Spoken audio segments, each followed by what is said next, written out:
3 साल पहले मैंने एक साथ 4 लड़कियों को डेट किया था, जिसे पता चलने के बाद अपनी एक्स गर्लफ्रेंड से पीछा छुड़ाने के लिए मैं मंदिर भाग जाता हूँ और वहां पूरे 3 साल तक रहता हूँ। 3 साल बाद मैं वापस क्लाउड सिटी लौटता हूँ। मैं सोचता हूँ कि अब सीरियसली काम करूंगा और लड़कियों से दूर रहूंगा, लेकिन मैं जहां भी जाता हूँ वहां मुझे अपनी कोई ना कोई एक्स गर्लफ्रेंड मिल जाती है। रूम रेंट करने जाता हूँ, जिस पर मकान मालकिन भी मेरी एक्स गर्लफ्रेंड निकलती है। जॉब ढूंढने जाता हूँ, जिस पर वहां भी मेरी एक्स गर्लफ्रेंड मिल जाती है। टीवी सीरीज देखता हूँ, जिसमें मेन फीमेल कैरेक्टर भी मेरी एक्स गर्लफ्रेंड ही होती है। मैं समझ नहीं पाता कि आखिर मेरे साथ ऐसा ही क्यों होता है। मेरी एक्स गर्लफ्रेंड्स अभी तक मुझसे नाराज होती हैं और हर रात चुपके से मेरे बेड तक पहुंच जाती हैं। अचानक एक लड़ाई और तेज आवाज से मेरी आंख खुल जाती है। तभी कार में अनाउंसमेंट होता है, युनचेंग स्टेशन आने वाला है, सभी लोग उतरने की तैयारी कर लें। यह सुनकर मैं धीरे से खुद से कहता हूँ, अच्छा हुआ, वो सब बस एक लंबा नाइटमेयर था। स्टेशन के बाहर पहुंचते ही कुछ लड़कियां मेरी तरफ उंगली करके देखने लगती हैं, जिस पर वो कहती हैं, उस लड़के को देखो कितना हैंडसम है। अगर पहले वाली बात होती तो मैं थोड़ा एंजॉय करता, लेकिन अब मुझे सिर्फ डर लगता है। इसके बाद मैं अपने प्लान के हिसाब से नान्यांग में घर रेंट करने पहुंचता हूं। एजेंट ली वेइचियांग बड़े एक्साइटमेंट के साथ मुझे एक नए लग्जरी अपार्टमेंट में लेकर जाता है। वह कहता है, ये 70 स्क्वायर मीटर का फ्लैट है, इतना बड़ा और लग्जरी, और अभी सिर्फ 1000 युआन में मिल रहा है। जिस पर मैं हैरान होकर पूछता हूँ, ब्रदर ली, ये घर सच में सिर्फ 1000 युआन का है? मुझे यकीन ही नहीं होता, इतना सस्ता होना तो हद से ज्यादा है। जिस पर ली वेइकियांग मुस्कुराते हुए कहता है, टेंशन मत लो, मैं कोई फ्रॉड नहीं हूँ। ये लग्जरी अपार्टमेंट पहले स्कूल डिस्ट्रिक्ट हाउस था, लेकिन अब इसके दाम गिर गए हैं। लैंडलॉर्ड बस जल्दी से पैसे वापस पाना चाहती है। यह सुनकर मैं बहुत खुश हो जाता हूँ। मुझे लगता है कि मेरे अच्छे दिन शुरू हो रहे हैं और मैं तुरंत कॉन्ट्रैक्ट साइन कर देता हूँ। इसके बाद ली वेइचियांग मुझसे कहता है कि मैं थोड़ा वेट करूं। वो नीचे जाकर लैंडलॉर्ड को लेकर आता है और हैंडओवर करवा देता है। ज्यादा देर नहीं होती, तभी बाहर से ली वेइकियांग की आवाज आती है। उसके साथ एक लड़की अंदर आती है, जिसके हाथ में नीली अम्ब्रेला होती है। वह हंसते हुए कहती है, तुमने तो बहुत अच्छा काम किया, इतनी जल्दी ये फ्लैट रेंट पर दे दिया। मैं अचानक मुड़कर उसके पैरों की तरफ देखता हूँ। दरवाजे से अंदर आते ही उसकी हाई हील्स सबसे पहले नजर आती हैं और उसके सफेद पैर के टखने पर एक खास बर्थ मार्क बना होता है। यह देखकर मैं तुरंत वॉशरूम में छिप जाता हूँ। तभी बाहर लिविंग रूम से लैंडलॉर्ड की आवाज आती है, वो आदमी कहाँ है? जिस पर मैं अपनी आवाज बदलकर कहता हूँ, मेरे पेट में दर्द है,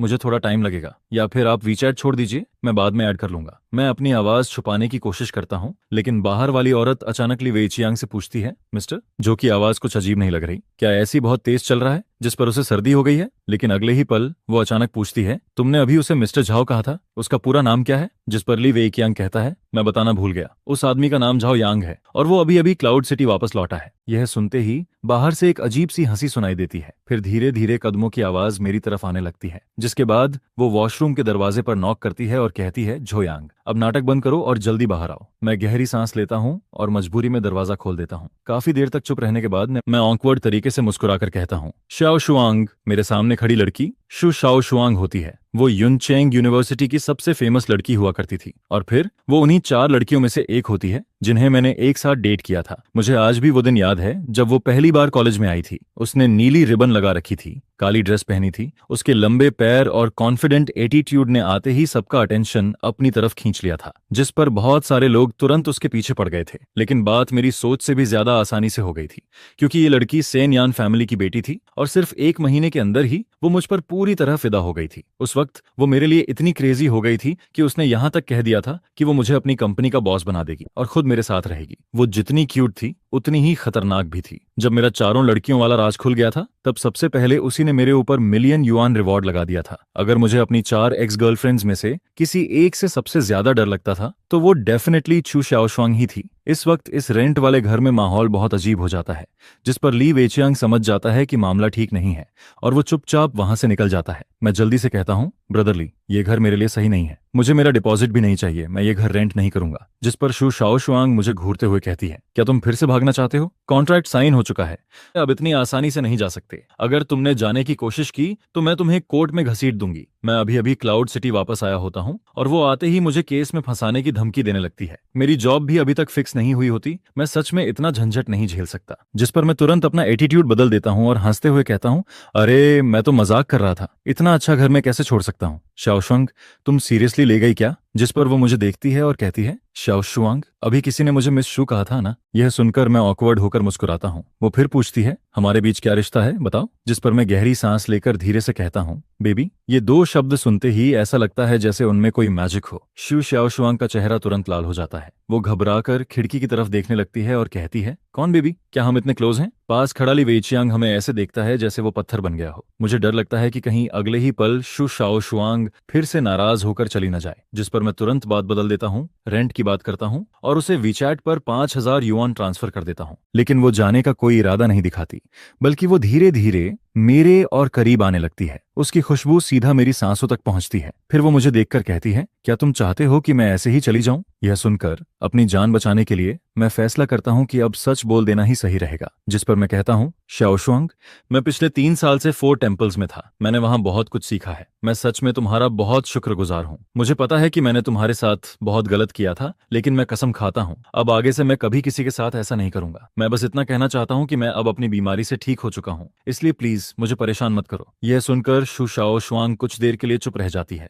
उसकी आंखों में हैरानी और घबराहट साफ दिखाई देती है। फिर वो धीरे से कहती है, तुम्हें सच में समझ आ गया है कि तुमसे गलती हुई थी? जिस पर मैं तुरंत कहता हूँ, हाँ सच में, अब मैं अच्छे से रहूंगा। जिस पर वो कहती है, मैं तुम्हें इतनी आसानी से माफ नहीं करूंगी, लेकिन अगर तुम अच्छे से बिहेव करोगे तो मैं इस बारे में सोच सकती हूँ। वो सोचती है कि मैं उससे पैचअप की बात कर रहा हूँ और मैं सोचता हूँ कि वो मेरे ऊपर लगाए गए हंट ऑर्डर की बात कर रही है। इस तरह हम दोनों बिल्कुल अलग बात सोचते हुए भी एक अजीब से एग्रीमेंट पर पहुंच जाते हैं। इसके बाद किसी तरह मैं शू शाओ शुआंग को वहां से भेज देता हूँ। वो अपने 3 मिलियन से भी ज्यादा की पिंक कार में बैठकर चली जाती है। उसकी 720S देखकर उसका रियल एटीट्यूड साफ दिखता है, लेकिन मुझे बस इस बात की खुशी होती है कि मैं एक और दिन बच गया। अगले दिन मैं जॉब ढूंढने निकलता हूँ, लेकिन वहां भी मेरी हालत खराब हो जाती है। मेरा मेजर मार्केटिंग होता है, लेकिन 3 साल तक मंदिर में रहने और दुनिया से कटे रहने की वजह से मेरा रिज्यूमे लगभग खाली होता है। हालांकि बाहर की दुनिया को मैं यही बताता हूं कि मैं पिछले 3 साल से फेल था, लेकिन इसके बावजूद हर कंपनी का एचआर मुझे देखकर अजीब रिएक्शन देता है। पूरी तरह थक कर मैं आखिरी कंपनी में पहुंचता हूं।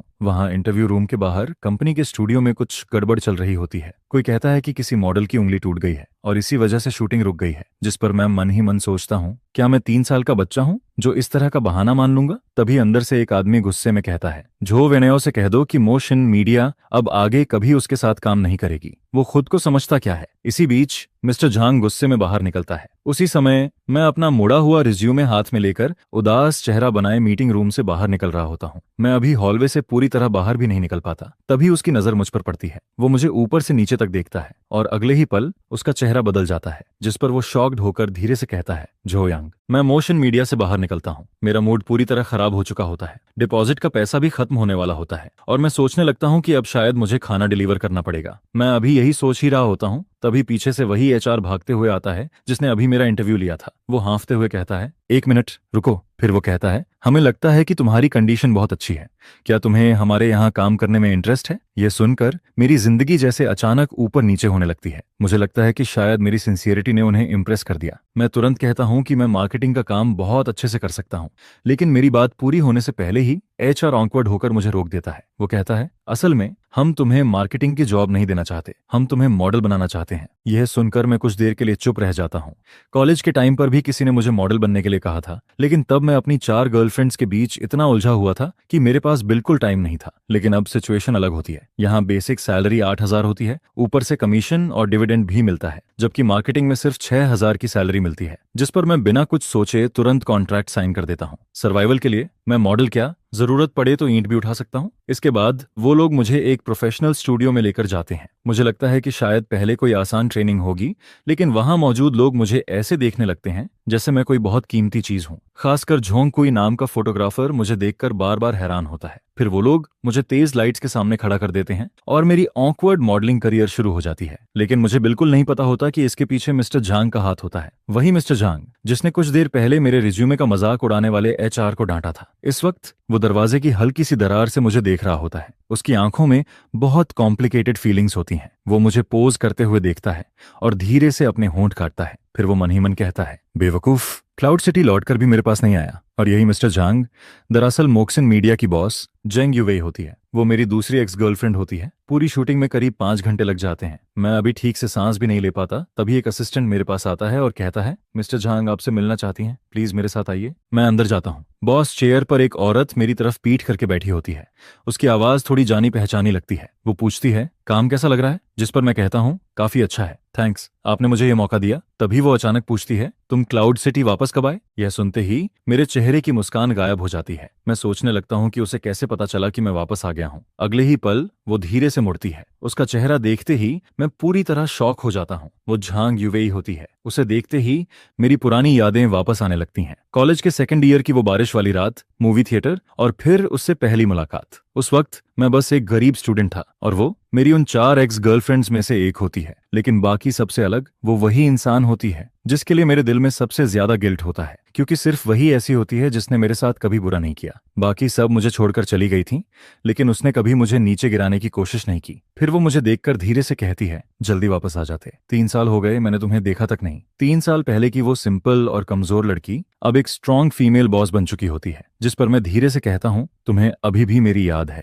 वो हल्का सा मुस्कुराती है और कहती है, मुझे लगा था तुम जैसे बड़े स्कमबैग मुझे भूल चुके होगे। यह सुनकर मैं शर्मिंदा होकर अपना सिर नीचे कर लेता हूँ। फिर मैं उसे पिछले 3 साल की सारी बातें बता देता हूँ, मंदिर में रहना, भागते रहना और बाकी सब कुछ। मेरी बात सुनने के बाद वो धीरे से अपना हाथ मेरे सिर पर रखती है, बिल्कुल वैसे ही जैसे वो पहले किया करती थी, क्योंकि वो मुझसे 2 साल बड़ी होती है और हमेशा मेरी केयर करती थी। उसकी इतनी सॉफ्टनेस देखकर मुझे शुशाओ शुआंग की धमकी से भी ज्यादा बुरा फील होने लगता है। मैं टाइम देखता हूँ, लगभग रात के 12 बज चुके होते हैं। बाहर बारिश भी हो चुकी होती है और सबवे भी बंद हो चुकी होती है। जिस पर मैं कहता हूँ, कोई बात नहीं, मैं टैक्सी लेकर चला जाऊंगा। लेकिन मैं अपनी बात पूरी करूं उससे पहले ही झेंग यूवेई खड़ी हो जाती है। वो अपनी कार कीज उठाती है और सीधे कहती है, मैं तुम्हें घर छोड़ देती हूँ। यह सुनकर मेरे होश उड़ जाते हैं। अगर वो मुझे घर तक छोड़ने गई और नीचे शु श्याओ शुआंग मिल गई तो सब खत्म हो जाएगा। लेकिन झांग यूवेई मेरी कोई बात नहीं सुनती। वो मुझे सीधा अपनी कार में बैठा लेती है। रास्ते में वो मेरी तरफ देखकर धीरे से सांस छोड़ती है और कहती है, सच में तुम अभी भी वैसे ही हो, तुम बिल्कुल नहीं बदले।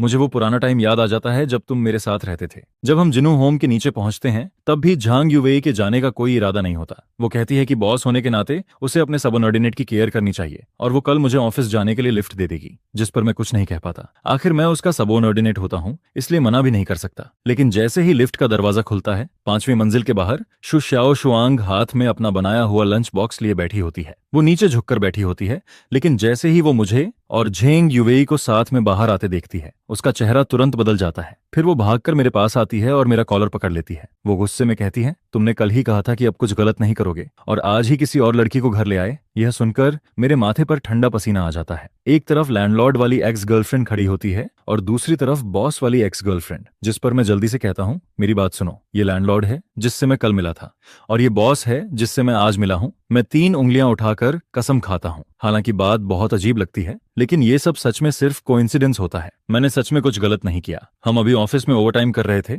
और ये बस मुझे घर छोड़ने आई है। जिस पर झांग यूवेई भी मेरी बात मान लेती है। वो कहती है कि हाँ, हम ओवरटाइम कर रहे थे। लेकिन फिर वो शु शाओ शुआंग की तरफ देखकर कहती है, लेकिन तुम लैंडलॉर्ड होकर आधी रात को यहाँ क्या कर रही हो? रेंट लेने आई हो क्या? जिस पर शु शाओ शुआंग तुरंत कहती है, ये मेरा घर है, मैं जब चाहूं यहाँ आ सकती हूँ। फिर वो दोनों एक दूसरे को घूरती हैं, जिसके बाद शु शाओ शुआंग कहती है, अगर मिसअंडरस्टैंडिंग है तो अंदर चलकर बात करते हैं, मैं आज रात झाओ यांग के साथ यहीं रहूंगी। जिस पर झांग यूवेई भी तुरंत कहती है, अगर तुम आ सकती हो तो मैं भी आ सकती हूँ, मुझे भी इससे बहुत सारी बातें करनी है। और फिर दोनों आपस में एग्री कर लेती हैं। लेकिन किसी ने भी मुझसे नहीं पूछा होता कि मैं क्या चाहता हूँ। 3 दिन पहले मंदिर में एक मंक ने मुझे वार्निंग दी थी कि मुझे लड़कियों से दूर रहना चाहिए, लेकिन अब मैं इस सोफा पर बैठा होता हूँ। मेरे बाएं तरफ लैंडलॉर्ड एक्स गर्लफ्रेंड शु श्याओ शुआंग बैठी होती है और दाएं तरफ बॉस एक्स गर्लफ्रेंड झांग यूवेई बैठी होती है। मैं मन ही मन कहता हूँ, हे भगवान, अब मुझे कौन बचाएगा? इस अजीब और भारी माहौल को खत्म करने के लिए मैं कहता हूँ कि चलो लेट नाइट स्नैक खाते हैं। जिस पर श्याओ शुआंग मुझे वो लंच बॉक्स देती है।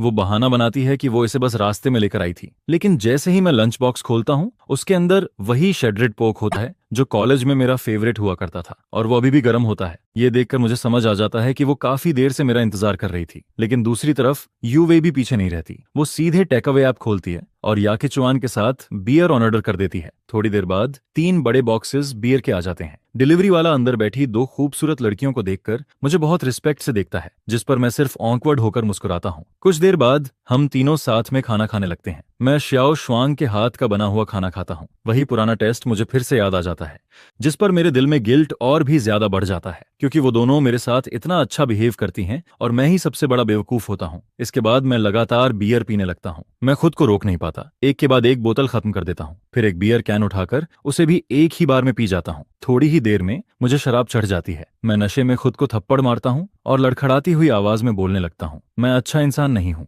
लेकिन आगे से अगर तुम दोनों को कभी कोई परेशानी हुई तो मैं जरूर तुम्हारी हेल्प करूंगा। इसके बाद मुझे कुछ भी ठीक से याद नहीं रहता। मुझे बस इतना याद रहता है कि शिव शाओशुआंग और झांग युवेई दोनों मिलकर मुझे उठाकर बेड तक लेकर जाती हैं, जिस पर युवेई धीरे से मुझे कंबल ओढ़ा देती है और मेरे सिर पर हाथ फेरती है। उसी समय मुझे शु शाओशुआंग की आवाज सुनाई देती है। वो अचानक पूछती है, सच बताओ, क्या तुम अभी भी उसे पसंद करती हो? जिस पर झांग युवेई मेरी तरफ देखती है। मैं उस वक्त सो रहा होता हूँ। उसकी आंखों में सॉफ्टनेस साफ दिखाई देती है। फिर वो धीरे से कहती है, उसने मुझे मेरा पहला DSLR दिया था, उसी ने मेरे फोटोग्राफी ड्रीम को सपोर्ट किया था, इसलिए मैं उससे नफरत नहीं कर सकती। जिस पर शु शाओशुआंग बिना सोचे तुरंत कहती है, मैं भी अभी तक जोयांग को पसंद करती हूँ। फिर वो धीरे से कहती है, मैं उसे मारना भी चाहती हूँ, लेकिन उससे कोई फर्क नहीं पड़ता। इस बार मैं उसे दोबारा भागने नहीं दूंगी। यह सुनकर झांग युवेई हल्का सा मुस्कुराती है। फिर वो मेरे कान को खींचती है और शु शाओशुआंग से कहती है, तुम्हारा एटीट्यूड अभी भी बिल्कुल पहले जैसा है। लेकिन फिर वो धीरे से कहती है, तुम्हें मुझसे नहीं, बाकी लड़कियों से सावधान रहना चाहिए। और इसी तरह दोनों एक दूसरे का वीचैट ऐड कर लेती हैं, ताकि बाकी एक्स गर्लफ्रेंड्स के खिलाफ वो एक टेम्परेरी अलायंस बना सकें। अगले दिन दोपहर में मेरी आंख खुलती है। मेरा सिर बहुत ज्यादा दर्द कर रहा होता है, लेकिन जैसे ही मैं आंख खोलता हूँ, मैं देखता हूँ कि शु शाओशुआंग मेरे ऊपर सो रही होती है। उसी वक्त बेडरूम का दरवाजा खुलता है और झांग युवेई बाहर आती है। उसे देखकर मेरा दिमाग पूरी तरह खाली हो जाता है। मुझे लगता है कि कल रात नशे में मैंने जरूर कोई बहुत बड़ी गलती कर दी होगी। जिस पर मैं घबराकर पूछता हूँ, कल रात मैंने कुछ किया था क्या? लेकिन वो दोनों मुझे देखकर हंसने लगती हैं। फिर झांग युवेई कहती है, तुम तो कल रात मरे हुए इंसान की तरह सो रहे थे, कुछ भी नहीं हुआ। यह सुनकर मैं राहत की सांस लेता हूँ। आज झांग युवेई अच्छे मूड में होती है, इसलिए वो मुझे एक दिन की छुट्टी दे देती है। कंपनी जाने से पहले वो पूरे घर को अच्छे से साफ भी कर देती है। फिर जाते जाते मुझे वार्निंग देती है कि उसके ना रहने पर मैं कोई गड़बड़ ना करूं। इसके बाद शिव शाओशुआंग भी उठ जाती है और जैसे ही उसे कल रात की अपनी बात याद आती है, उसका चेहरा तुरंत लाल हो जाता है, क्योंकि उसने खुद कहा था कि वो अभी भी झो बियांग को पसंद करती है। यह सोचकर वो शर्म से कहीं छिप जाना चाहती है। जिस पर मैं धीरे से कहता हूँ, शाओशुआंग, तुम उठ गई। फिर मैं उससे पूछता हूँ, तुमने और झांग युवेई ने कल रात क्या बात की थी? जिस पर वो मुझे घूर कर कहती है, बहुत सारी बातें, जैसे कि तुम्हें सोते हुए ही मार देना चाहिए या नहीं। यह सुनकर मेरी रीढ़ की हड्डी तक ठंडी पड़ जाती है। मैं मन ही मन कसम खाता हूँ कि अब आगे से मैं कभी शराब नहीं पीऊंगा। इसके बाद सुबह की धूप कमरे में आ रही होती है। मैं चुपचाप शु शाओशुआंग के पीछे खड़ा होकर उसके बाल ठीक करने लगता हूँ, और उस पल मुझे ऐसा फील होता है जैसे मैं फिर से 3 साल पहले वाले दिनों में वापस पहुंच गया हूँ। आज दोपहर एक अच्छी मूवी लगी हुई है, जोयांग, चलो साथ में देखने चलते हैं। शु शाओशुआंग मुझे दोपहर में मूवी देखने के लिए बुलाती है, लेकिन मैं मना कर देता हूँ। मैं कहता हूँ, आज नहीं, आज मुझे कंपनी जाना है। जॉब का पहला दिन है, मुझे अपने कॉलेग्स पर अच्छा इंप्रेशन छोड़ना है। जिस पर वो थोड़ा नाराज होकर मुझे देखती है। फिर जैसे ही मैं जाने लगता हूँ, वो अचानक अपना एक और टैलेंट दिखा देती है। वो सामने वाले फ्लैट का दरवाजा खोलती है और अंदर चली जाती है। फिर वो पीछे मुड़कर कहती है, मैं तुम्हें बताना भूल गई थी, ये पूरी बिल्डिंग मेरी है। अगर तुम्हें मेरी जरूरत पड़े तो कभी भी सामने वाले घर का दरवाजा नॉक कर देना। यह सुनकर मैं वहीं खड़ा रह जाता हूँ। मुझे सच में समझ नहीं आता कि ये लड़की आखिर कितनी अमीर है। इसके बाद वो हल्के लाल चेहरे के साथ मुझे चुटकी काटती है और वार्निंग देती है कि कंपनी में कोई गड़बड़ मत करना। जिसके बाद वो वापस चली जाती है। मैं पूरे जोश के साथ कंपनी पहुंचता हूं, लेकिन जैसे ही नीचे पहुंचता हूं, वहां का सीन देखकर पूरी तरह चौंक जाता हूं। कंपनी के गेट के सामने लड़कियों की एक बड़ी भीड़ खड़ी होती है। उनके हाथ में बैनर्स होते हैं और वो मोशिन मीडिया के खिलाफ चिल्ला रही होती हैं। वो कह रही होती हैं कि मोशिन मीडिया ने उनके आइडल झो वेनेओ को धोखा दिया है, उसकी जगह किसी और को कवर शूट दे दिया गया है। यह देखकर मैं घबरा जाता हूँ। फिर भी मैं हिम्मत करके उनके पास जाता हूँ और धीरे से पूछता हूँ कि आखिर हुआ क्या है। जिस पर एक लड़की गुस्से में कहती है, किसी हरामी ने बैकडोर से एंट्री लेकर हमारे भाई की जगह कवर शूट छीन लिया। यह सुनकर मैं कांपती हुई आवाज में पूछता हूँ, क्या तुम्हें उस इंसान का नाम पता है? जिस पर वो और भी गुस्से में कहती है, उस कमीने का नाम जो यांग है। यह सुनते ही मैं वहीं जम जाता हूँ। मेरे सामने खड़ी वही लड़कियां जो मुझे मार डालने की बात कर रही होती हैं, असल में मेरे ही खिलाफ खड़ी होती हैं। मेरे चेहरे की मुस्कान धीरे धीरे गायब हो जाती है। काफी देर बाद मुझे समझ आता है कि जिस आदमी को ये सब लोग गाली दे रही हैं वो मैं ही हूँ, जिस पर अपनी जान बचाने के लिए मैं ऐसे बिहेव करने लगता हूँ जैसे मैं कोई राह चलता आदमी हूँ।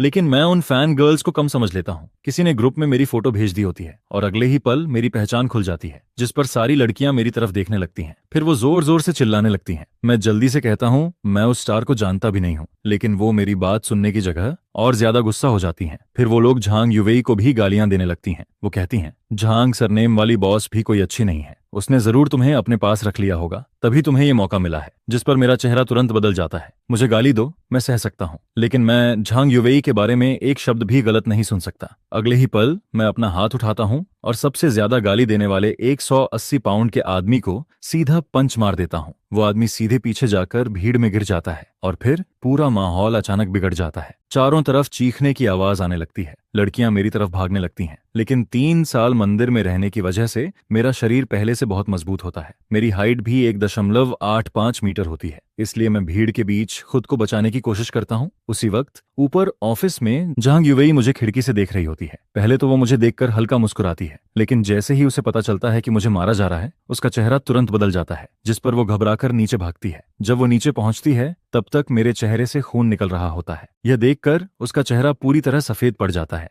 उसके दिल में बहुत दर्द होता है, लेकिन उसे इस बात का दुख नहीं होता कि मैंने उन लड़कियों को मारा। उसे इस बात का दुख होता है कि मेरी वजह से उसकी कंपनी को नुकसान हो सकता है, क्योंकि अगर ये बात हॉट सर्च पर चली गई तो मोशन मीडिया की 3 साल की मेहनत बर्बाद हो सकती है। जिस पर झांग युवेई जल्दी से मेरे पास आती है। वो दोनों हाथों से मेरा चेहरा पकड़ती है और चेक करती है कि मुझे कितनी चोट लगी है। जब उसे पता चलता है कि चोट ज्यादा नहीं है, तब वो अचानक गुस्से में कहती है, क्या तुम पागल हो? मैंने तुम्हें छुट्टी दी थी, फिर तुम कंपनी क्यों आए? जिस पर मैं धीरे से कहता हूँ, सिस्टर वेई, गुस्सा मत हो। फिर मैं कहता हूँ, तुम बस ये बोल देना कि मैं टेम्परेरी वर्कर हूँ, सारी गलती मेरे ऊपर डाल दो और मुझे निकाल दो। मैं सोचता हूँ कि वो कंपनी की वजह से परेशान है, इसलिए मैं उसे बचाना चाहता हूँ, लेकिन मेरी बात सुनकर वो कुछ देर के लिए चुप रह जाती है। ऐसा लगता है जैसे वो कुछ कहना चाहती है, लेकिन उससे पहले ही पुलिस मुझे पकड़ कर ले जाती है और अब मुझे 7 दिन की डिटेंशन होने वाली होती है। जैसा मैंने सोचा था वही होता है। थोड़ी ही देर में मीडिया कंपनी के एक मेल एम्प्लॉय और फीमेल फैंस के बीच हुई लड़ाई हॉट सर्च पर आ जाती है। हर तरफ न्यूज फैल जाती है। इंटरनेट पर ऐसे वीडियोस घूमने लगते हैं जिन्हें जानबूझकर एडिट किया गया होता है,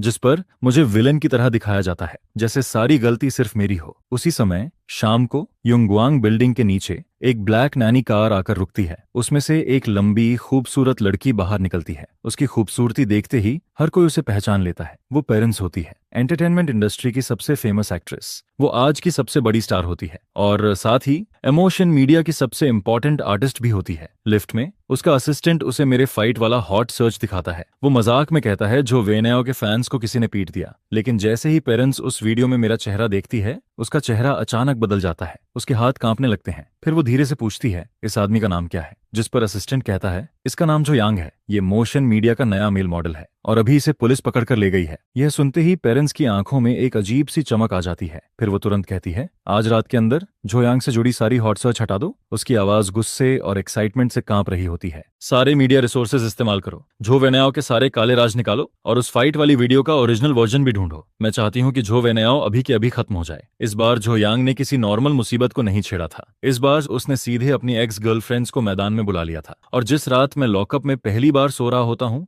उसी रात कुछ लोग पूरी रात जागने वाले होते हैं। उसी समय शु शाओशुआंग किचन में गाना गुनगुनाते हुए मेरे लिए पोटैटो बीफ स्टू बना रही होती है। वो पूरे खुश मूड में होती है, क्योंकि वो सोच रही होती है कि मैं बाहर आते ही उसके साथ मूवी देखने जाऊंगा। लेकिन तभी झांग युवेई का वीचैट मैसेज आता है।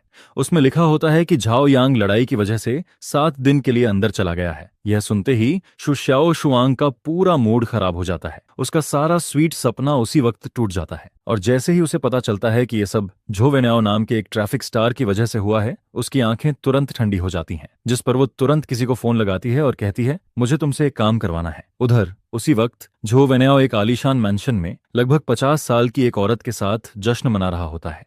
उसे लगता है कि उसने सारी गंदगी मेरे ऊपर डाल दी है और अब मैं पूरी तरह बर्बाद हो जाऊंगा। वो मन ही मन सोचता है कि अब मैं हमेशा के लिए खत्म हो चुका हूं। लेकिन अगली सुबह उसके सामने कुछ और ही होने वाला होता है। सुबह सुबह उसका असिस्टेंट घबराया हुआ उसके पास आता है और कहता है, ब्रदर याओ, बहुत बड़ी प्रॉब्लम हो गई है। जिस पर झो वेनेओ जल्दी से वेइबो खोलता है और वहां जो वो देखता है उसे देखकर उसके होश उड़ जाते हैं। टॉप 50 ट्रेंडिंग में से 32 टॉपिक्स सिर्फ उसी के खिलाफ होते हैं। उसके नाइट क्लब वाले स्कैंडल्स, उसके पुराने अफेयर्स और उसके सारे डर्टी सीक्रेट्स एक एक करके सामने आने लगते हैं। और फिर सबसे बड़ा धमाका होता है, उसकी उस उम्र दराज औरत के साथ वाली हाई डेफिनेशन फोटोजेस पूरी इंटरनेट पर फैल जाती हैं। लेकिन सबसे ज्यादा डेंजरस चीज होती है उस फाइट वाले केस का सच बाहर आना। पूरा ओरिजिनल वीडियो सामने आ जाता है और उसमें साफ दिखता है कि मैं किसी को बिना वजह नहीं मारता, मैं सिर्फ इसलिए फाइट करता हूं क्योंकि उन्होंने मुझे मजबूर किया था। जिस पर पूरी पब्लिक ओपिनियन अचानक बदल जाती है। मैं विलेन से विक्टिम बन जाता हूं और झो वेनेओ, जिसकी इमेज पहले परफेक्ट थी, वो एकदम नीचे गिर जाती है। उसके सारे ब्रांड डील्स कैंसिल हो जाते हैं,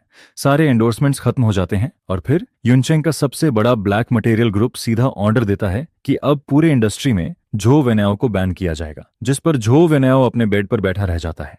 उसका चेहरा पूरी तरह सफेद पड़ जाता है। उसे समझ ही नहीं आता कि उसने आखिर किस इंसान को नाराज कर दिया। उसे बिल्कुल नहीं पता होता कि उस ब्लैक मटेरियल ग्रुप का चेयरमैन शु डागुओ होता है और जो शु शाओशुआंग मेरे लिए किचन में खाना बना रही होती है वो उसी शु डागुओ की बेटी होती है। उसने मुझसे नहीं, मेरी एक्स गर्लफ्रेंड से पंगा ले लिया था और इस बार उसने गलत इंसान को छेड़ दिया था। 7 दिन बाद मेरी डिटेंशन खत्म हो जाती है। मैं सोच रहा होता हूं कि अब बाहर निकलते ही मेरी जिंदगी पूरी तरह खराब हो जाएगी, क्योंकि मैं नहीं चाहता कि झांग युवेई की कंपनी पर कोई असर पड़े। इसलिए मैं फैसला करता हूं कि सारी गलती मैं अकेले अपने ऊपर ले लूंगा। लेकिन जैसे ही मैं पुलिस स्टेशन से बाहर निकलता हूं, वहां रिपोर्टर्स की भीड़ खड़ी होती है, जिस पर मैं कहता हूं चाहे वार्निंग देना हो या फाइट करना, सब मैंने अपनी मर्जी से किया था। मुझे बस झो वेनेओ पसंद नहीं था, इसलिए मैंने उसे मारा। मैं सोचता हूं कि अब सब लोग मुझे गालियां देंगे, लेकिन उल्टा रिपोर्टर्स मुझे अजीब नजरों से देखने लगते हैं।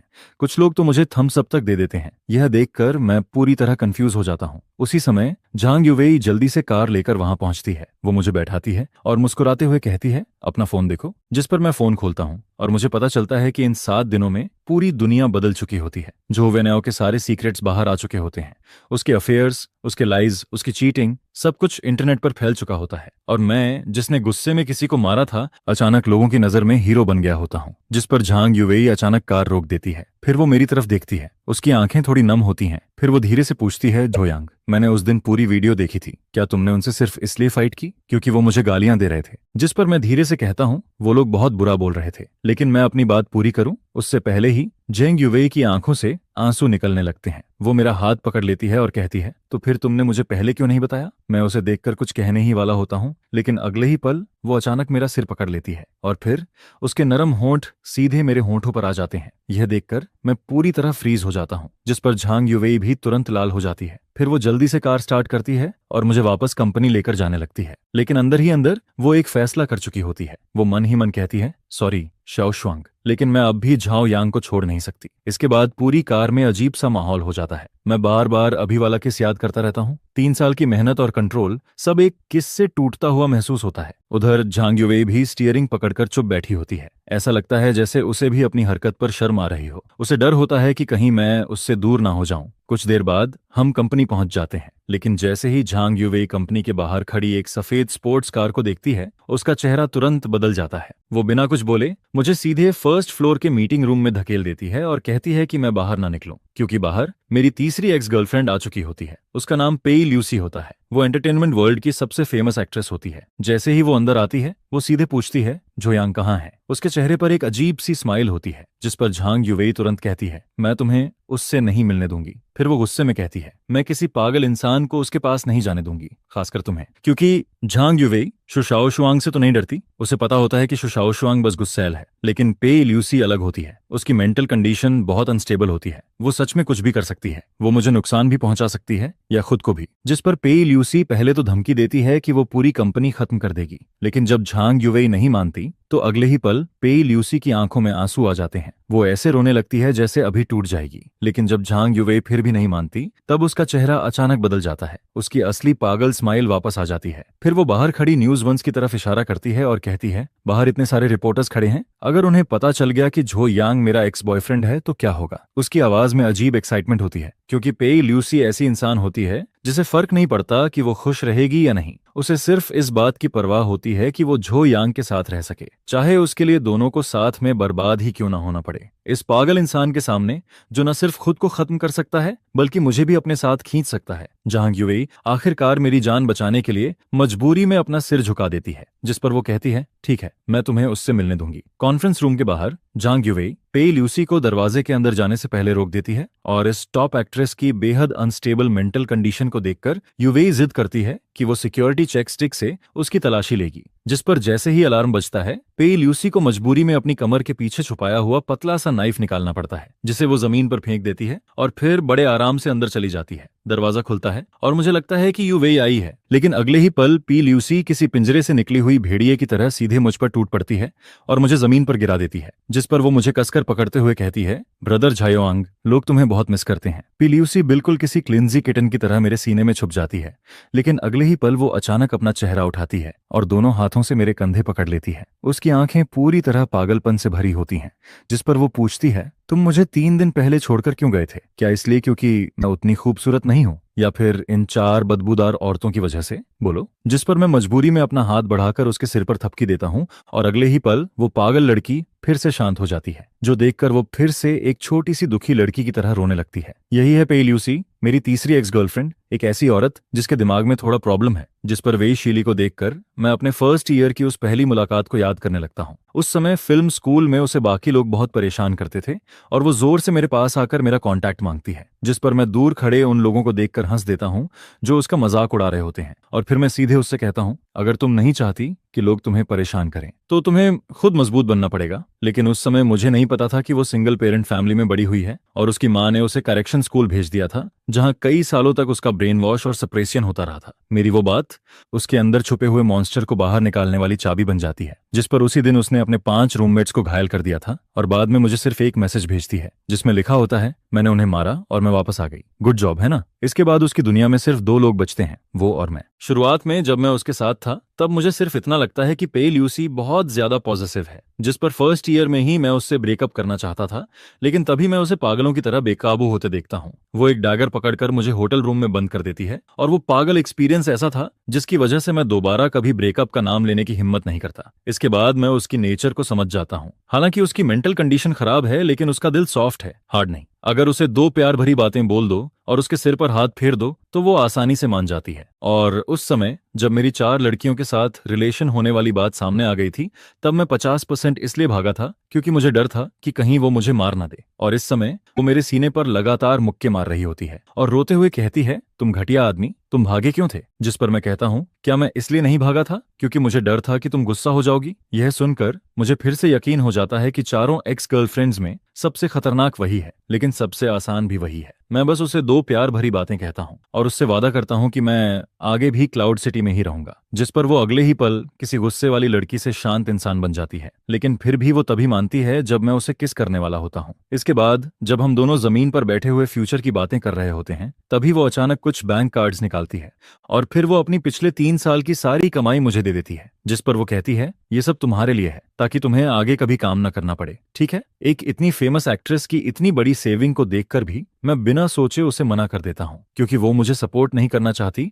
वो सच में मेरा ख्याल रखना चाहती है। जिस पर मैं उससे कहता हूँ, तुम अपनी स्टार वाली लाइफ जीती रहो और मैं यहाँ अपना काम करता रहूंगा, लेकिन मैं तुमसे प्रॉमिस करता हूँ, जब भी तुम मुझे ढूंढने आओगी मैं हमेशा यहीं मिलूंगा। यह सुनकर वो चुपचाप मेरे सीने में आकर लिपट जाती है और आखिरकार वो अपने अंदर की वो एक्सट्रीम कंट्रोल वाली चाहत को थोड़ा छोड़ देती है। उसी समय झांग युई दरवाजे पर नॉक करती है और याद दिलाती है कि बाहर के रिपोर्टर्स अब अंदर घुसने वाले हैं, जिस पर मुझे समझ आता है कि ये सारे रिपोर्टर्स असल में पे ल्यूसी ही लेकर आई थी ताकि झांग युई मजबूरी में उसे मुझसे मिलने दे। इसके बाद मैं सिस्टर वेई से माफी मांगने के लिए कहता हूँ, जिस पर पे ल्यूसी पहले तो इंस्टिंक्टिवली मुंह बना देती है, लेकिन मेरी तरफ देखकर तुरंत मान जाती है, जिस पर वो कहती है, ठीक है, मैं माफी मांग लूंगी, आगे से तुम जो कहोगे मैं वही करूंगी। इसके बाद मैं सेफ तरीके से कॉन्फ्रेंस रूम से बाहर निकल आता हूँ, जिस पर झांग युई आखिरकार राहत की सांस लेती है और फिर वो अपना बंद हाथ खोलती है, जिसे देखकर मुझे समझ आता है कि उसने अपने हाथ में कुछ छुपा रखा था। तभी समझ आता है कि अभी थोड़ी देर पहले पे ल्यूसी इतनी देर तक उसे बाहर क्यों नहीं निकाल रही थी। लेकिन कॉन्फ्रेंस रूम के अंदर दोनों औरतों के बीच थोड़ी देर के लिए एक सीधा सामना होता है, जिस पर पे ल्यूसी सिर्फ मुझे खुश करने के लिए झांग युवेई के सामने अपना सिर झुकाकर उससे माफी मांगती है। यह देखकर झांग युवेई भी समझ जाती है कि वो पूरी तरह बुरी नहीं है और फिर वो भी धीरे से राहत की सांस लेती है। आखिर में मैं अपने फैमिली वालों से कहता हूँ कि वो उसका थोड़ा ध्यान रखें और रिपोर्टर्स को हैंडल करते करते पूरे 2 घंटे निकल जाते हैं और मुझे सांस लेने का मौका भी नहीं मिलता, क्योंकि अगले ही पल झांग युवेई के सामने ही पेई ल्यूसी अचानक मेरे सामने दौड़कर आ जाती है, जिस पर वो सीधे मेरे चेहरे को पकड़ती है और मुझे जोर से किस कर देती है। फिर वो शर्माते हुए कहती है, अगर तुम मुझे किस नहीं करोगे तो मैं खुद तुम्हें किस कर लूंगी। यह कहकर वो लाल चेहरा लिए हुए भाग जाती है और जाते जाते भी काफी खुश दिखाई देती है, जिस पर मैं सिर्फ इतना सोचता हूँ, ओह नहीं, मैं फिर से फंस गया। होस्ट, मुझे तुम्हारे लिए सच में बुरा लग रहा है। क्या ये अभी भी बहुत यादगार नहीं लग रहा है? ये मेरी बहन के मीठे होंठ थे या फिर किसी बड़ी स्टार के? मैं इतना डर गया था कि सीधा ऊपर जाने की हिम्मत ही नहीं हुई। जल्दी से घर लौटना पड़ेगा, नहीं तो घर वाली मुझे सच में मार डालेगी। कम्युनिटी में वापस आकर मैं डरते डरते चू शाओशुआंग के घर का दरवाजा खटखटाता हूँ। दरवाजा खुलता है और चू शाओशुआंग अपने बिखरे हुए बाल ठीक कर रही होती है। जैसे ही वो मुझे देखती है, उसे समझ आ जाता है कि मैं अभी भी यही हूँ। उसका पूरा चेहरा थका हुआ और उदास लग रहा होता है, जिस पर मुझे देखते ही पिछले कई दिनों का उसका सारा दुख एकदम से बाहर आ जाता है। वो सीधे मेरे सीने से लगकर रोने लगती है, जिस पर मैं उसके उस थके हुए चेहरे को देखकर अंदर से पूरी तरह गिल्टी फील करता हूँ। पिछले 7 दिनों से वो ठीक से सो भी नहीं पाई थी। उसे हर रात यही सपना आता था कि मैं डिटेंशन सेंटर में फंसा हुआ हूँ और वो सिर्फ मेरी मदद की आवाज सुन रही है। लेकिन जब मैं सही सलामत वापस आ जाता हूँ, तब वो अपना सारा डर, गुस्सा और बेचैनी बाहर निकाल देती है, जिस पर वो मेरी पसंद का खाना बनाकर टेबल पर रखती है। मेरी फेवरेट डिश सामने रखी होती है और हाथ धोकर अच्छे से तैयार होने के बाद वो अचानक बहुत ध्यान से पेई ल्यूसी के बारे में पूछने लगती है। तभी मुझे पता चलता है कि पेई ल्यूसी की खबर बाहर आने के अलावा झो वेनेओ के इतनी जल्दी पीछे हटने की वजह शू शाओशुआंग के पीछे खड़ा ऑब्सीडियन ग्रुप भी था, जिस पर शू शाओशुआंग मुझसे पूछती है, पेई ल्यूसी के साथ आखिर हुआ क्या था? मुझे चुप देखकर वो तुरंत मेरे पास आ जाती है, जिस पर वो गुस्से और जलन से कहती है, उस दिल चुराने वाली बिल्ली को जो मिला वो मुझे भी चाहिए। मैं कुछ समझ पाता उससे पहले ही वो मेरा चेहरा पकड़कर मुझे किस कर देती है, जिस पर मैं अपने होंठ छूता हूँ और फिर से अंदर ही अंदर पछताने लगता हूँ। इसके बाद वो मेरे लिए खाना बनाती रहती है और जब उसका मन थोड़ा शांत हो जाता है, तब वो चुपचाप मेरी बाहों में आकर टिक जाती है। वो बहुत ज्यादा थक चुकी होती है, जिस पर मैं उसे धीरे से उठाकर बेडरूम में ले जाता हूँ। वो आधी नींद में मेरा हाथ पकड़ लेती है और 10 सेकंड के अंदर ही सो जाती है। मैं बेड के किनारे बैठकर उसका हाथ धीरे से पकड़े रहता हूँ और उसे गुड नाइट कहता हूँ। लेकिन शहर के दूसरे कोने में मुझे बिना पता चले मेरे खिलाफ एक शिकार शुरू हो चुका होता है। बेइज्जत हो चुका जो वेन्याओ एक पागल जुआरी की तरह अंडरग्राउंड गैंग यूलिंग सोसाइटी के सानिया के पास पहुंचता है। भले ही मैं अब थोड़ा फेमस हो चुका हूं और कई लोग मुझसे डरते हैं, लेकिन उसके सामने जो वेन्याओ सीधे 7 मिलियन रख देता है, जिस पर वो कहता है 5 मिलियन उसकी जान लेने के लिए और बाकी 2 मिलियन अगर तुम चाहो तो जैसे भी करना। और मुझे इस सब के बारे में कुछ भी पता नहीं होता। मैं बस शू शाओशुआंग के बेड के पास बैठा रहता हूँ और धीरे धीरे सुबह हो जाती है। सुबह की धूप कमरे में आती है। शू शाओशुआंग एक प्यारा सा एप्रन पहने खड़ी होती है। टेबल पर उसके हाथ से बने फ्राइड डॉ स्टिक्स और टोफू सूप रखे होते हैं। उस पल वो बिल्कुल नई नई शादी हुई वाइफ जैसी लग रही होती है, जिस पर मुझे कल का दिन याद आता है। एक ही दिन में मुझे मेरी 3 एक्स गर्लफ्रेंड्स ने किस किया था और मंदिर में कॉन्सेंट्रेशन मैंने इतने समय से प्रैक्टिस करके बनाई थी, वो अब पूरी तरह हिल चुकी थी। अगर ऐसा ही चलता रहा तो मुझे डर था कि मैं फिर वही पुरानी गलती दोबारा कर दूंगा। तभी शू शाओशुआंग मुझे देखती है और कहती है, झोयांग, वहां खड़े खड़े क्या सोच रहे हो? जल्दी आओ और ब्रेकफास्ट करो। मैं जैसे ही खाने बैठने वाला होता हूँ, तभी दरवाजे पर नॉक होने लगती है। मैं कैट आई से बाहर देखता हूँ और अगले ही पल मेरी जान ही निकल जाती है। बाहर पेई ल्यूसी खड़ी होती है। मैं डर के मारे सोचने लगता हूँ, ये यहाँ तक कैसे पहुंच गई? अब तो सब खत्म हो गया। मैं जल्दी से बात छुपाने की कोशिश करता हूँ, लेकिन शू शाओशुआंग तुरंत कुछ गड़बड़ फील कर लेती है, जिस पर अगले ही पल उसकी वो प्यारी और शांत वाइफ वाली इमेज गायब हो जाती है और उसकी जगह एक पूरी एटीट्यूड वाली बड़ी लड़की वापस आ जाती है। वो मुझे साइड में हटाते हुए कहती है, तुम ऐसे चोरी चोरी क्या कर रहे हो? हटो, मैं देखती हूँ बाहर कौन है। मैं उसे रोक भी नहीं पाता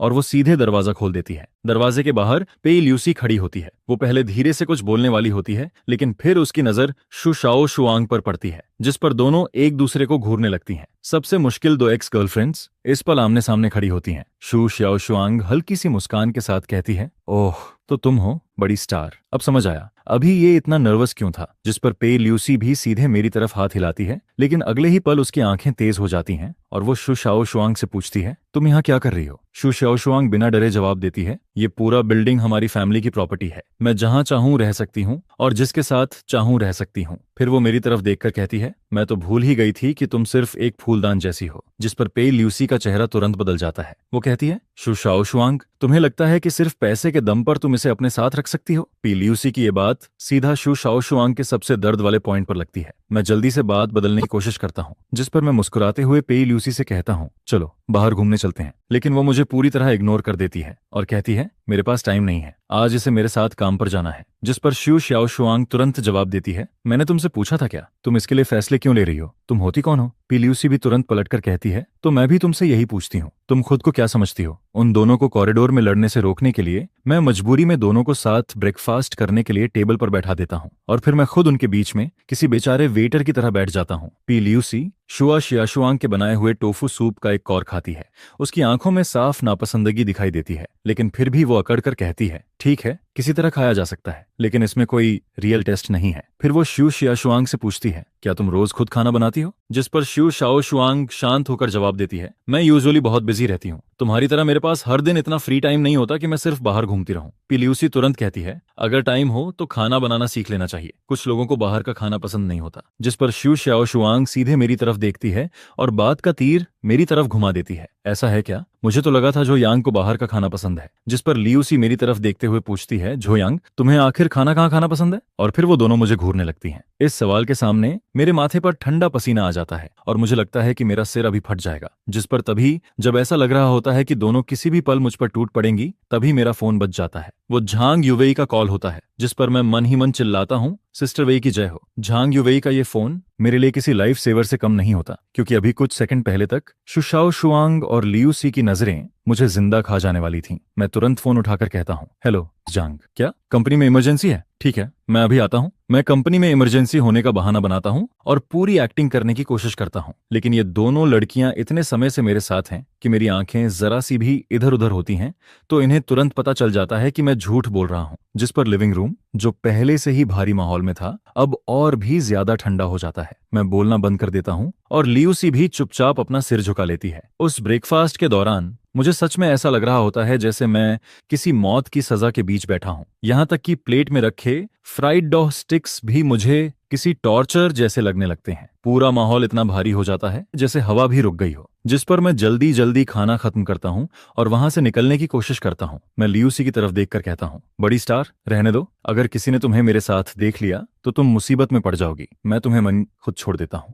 लेकिन जैसे ही मुझे लगता है कि दूसरा वर्ल्ड वॉर फिर से शुरू होने वाला है, मैं तुरंत उठ जाता हूं और कहता हूं, रहने दो, मैं सबवे से चला जाऊंगा। इसके बाद मैं वहां से ऐसे भागता हूं जैसे जान बचाकर निकल रहा हूं और मेरे पीछे वो दोनों अचानक किसी अजीब से समझौते पर पहुंच जाती हैं। जिस पर शू शाओशुआंग ठंडे चेहरे से ल्यूसी से कहती है, सिर्फ झुआओ निंग ही वापस नहीं आई है, वो बाई सरनेम वाली औरत भी वापस आ चुकी है और वो भी झुआओ यांग पर नजर रखे बैठी है। इसलिए हमारे बीच लड़ने से अच्छा है कि पहले बाहर वालों से डील किया जाए। और इसी समय मैं सबवे में बैठा हुआ अपनी जिंदगी के बारे में सोच रहा होता हूँ। मुझे लग रहा होता है कि मैं सच में अपनी जान दांव पर लगाकर जी रहा हूँ। अगर मैं ऐसे ही इन सबके बीच फंसा रहा तो एक दिन सच में खत्म हो जाऊंगा। जिस पर मैं मन ही मन कसम खाता हूँ कि आज से मैं लड़कियों से दूर रहूंगा और सिर्फ अपने करियर पर ध्यान दूंगा। लेकिन रियलिटी मुझे एक मौका भी नहीं देती, क्योंकि तभी सबवे में एक स्कूल गर्ल मुझे पहचान लेती है। वो अचानक चिल्लाकर कहती है, क्या तुम झो यांग हो? जिस पर पूरा डिब्बा एकदम से शोर से भर जाता है। कोई फोटो मांगता है, कोई ऑटोग्राफ, और कुछ लोग मेरे चारों तरफ जमा हो जाते हैं। मैं किसी शर्मिंदा भगोड़े की तरह किसी तरह उनसे बचते हुए सबवे से नीचे उतरता हूँ। लेकिन कंपनी के नीचे पहुंचने तक भी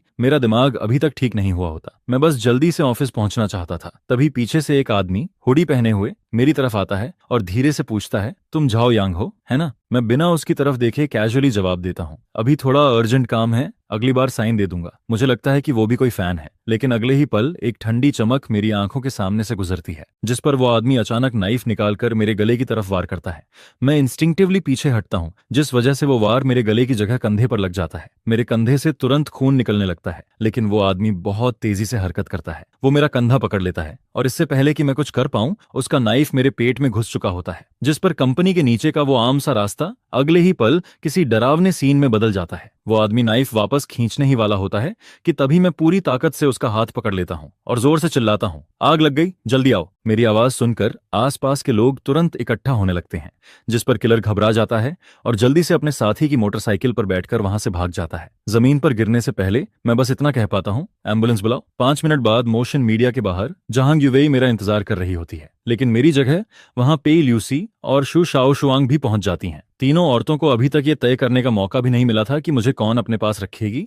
तभी कंपनी का एक एम्प्लॉय भागता हुआ आता है। उसका चेहरा पूरी तरह सफेद पड़ा होता है, जिस पर वो चिल्लाकर कहता है, झो यांग को सबवे स्टेशन पर नाइफ मार दिया गया है, बहुत खून निकल रहा है। यह सुनते ही शु शाओशुआंग की आंखों के सामने अंधेरा छा जाता है और वो वहीं जमीन पर गिर जाती है, जबकि पेई ल्यूसी की आंखें पूरी तरह बदल जाती हैं। उनमें ना आंसू होते हैं, न डर, सिर्फ पागलपन और गुस्सा होता है। वो बिना कुछ बोले ठंडे चेहरे से मुड़ती है और कहती है, तुम लोग हॉस्पिटल जाओ, मैं जुआओनिंग को ढूंढने जा रही हूँ। शु शाओशुआंग उसे रोकने की कोशिश करती है, लेकिन पेई ल्यूसी बिना एक्सप्रेशन के कहती है, जिसने उसे चोट पहुंचाई है मैं उसे टुकड़ों में तोड़ दूंगी। जिस पर शु शाओशुआंग उसे नहीं रोकती। वो सिर्फ अपना फोन निकालती है, क्योंकि उसे पता होता है कि झो यांग पर हुए इस अटैक के बाद क्लाउड सिटी पूरी तरह बदलने वाली है। एम्बुलेंस के अंदर झांग युवेई मेरा हाथ कसकर पकड़े रहती है। वो रोते हुए बार बार कहती है, अगर तुम्हें कुछ हो गया तो मैं भी नहीं जीऊंगी। जिस पर मैं मुश्किल से मुस्कुराता हूँ और उसे कहता हूँ, पेई ल्यूसी मुझे मरने नहीं देगी, चिंता मत करो। डॉक्टर की जांच के बाद पता चलता है कि नाइफ पर कोई पॉइजन नहीं था। यह सुनकर मैं राहत की सांस लेता हूँ। फिर मैं मुश्किल से अपना खून से भरा हाथ उठाता हूँ और कहता हूँ,